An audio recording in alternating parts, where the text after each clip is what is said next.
আসসালামু আলাইকুম। বিকেলে ভারতের হাই কমিশনারের সাথে বসছেন ডক্টর মোহাম্মদ ইউনূস। আজ ঢাকায় নিযুক্ত ভারতের হাই কমিশনার প্রণয় ভার্মার সঙ্গে বৈঠকে বসছেন অন্তর্বর্তীকালীন সরকারের প্রধান উপদেষ্টা ডক্টর মোহাম্মদ ইউনূস। বৃহস্পতিবার 22 আগস্ট বিকেলে রাষ্ট্রীয় অতিথি ভবন যমুনায় তাদের সাক্ষাতের কথা রয়েছে। এর আগে আজ বৃহস্পতিবার 22 আগস্ট ভারতের পররাষ্ট্র মন্ত্রণালয় এই বন্যা ইস্যুতে একটি বিবৃতি দেয়। সেখানে বলা হয়, বিভিন্ন মাধ্যমে বাংলাদেশের বন্যার কারণ হিসেবে ডম্বুর বাঁধ খুলে দেওয়াকে দায়ী করা হচ্ছে।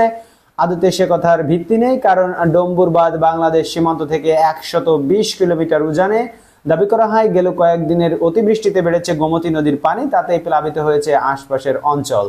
বিবৃতিতে আরো বলা হয়, বাংলাদেশের সীমান্তবর্তী সমগ্র ত্রিপুরা ও পার্শ্ববর্তী জেলাগুলোয় 21 আগস্ট থেকে ভারী বর্ষণ অব্যাহত রয়েছে। এ সময় দুদেশের অভ্যন্তরে থাকা আন্তর্জাতিক নদীগুলোর ব্যাপারেও বার্তা দেয় দিল্লি। বলা হয়, ভারত ও বাংলাদেশের মধ্যে অভিন্ন নদীতে বন্যা একটি যৌথ সমস্যা, যা উভয় পক্ষের জনগণের জন্য দুর্ভোগ সৃষ্টি করে এবং এর সমাধানের জন্য ঘনিষ্ঠ পারস্পরিক সহযোগিতা প্রয়োজন। এর আগে ভারতীয় বিভিন্ন গণমাধ্যমে জানিয়েছিল, ডম্বুর বাঁধের জল কপাট খুলে দেওয়ার কারণে পানি বেড়েছে গোমতী তীরবর্তী অঞ্চলে। এতে প্লাবিত হয়েছে অমরপুর, উদয়পুর, সোনামুড়ার বিস্তীর্ণ এলাকা। সোনামুড়া বাংলাদেশের কুমিল্লা সীমান্তের একেবারেই কাছে।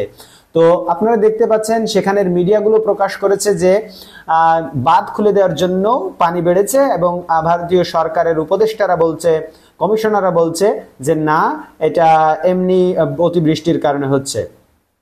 তো যাই হোক না কেন, আমরা চাই ভারতের সাথে একটা সুষ্ঠু সমাধান করার জন্য। ধন্যবাদ সবাইকে ভিডিওটি দেখার জন্য। আমাদের পরবর্তী ভিডিওতে দেখার জন্য আমাদের চ্যানেলকে সাবস্ক্রাইব করে আমাদের সাথে থাকুন। দেখা হবে পরবর্তী ভিডিওতে। আল্লাহ হাফেজ।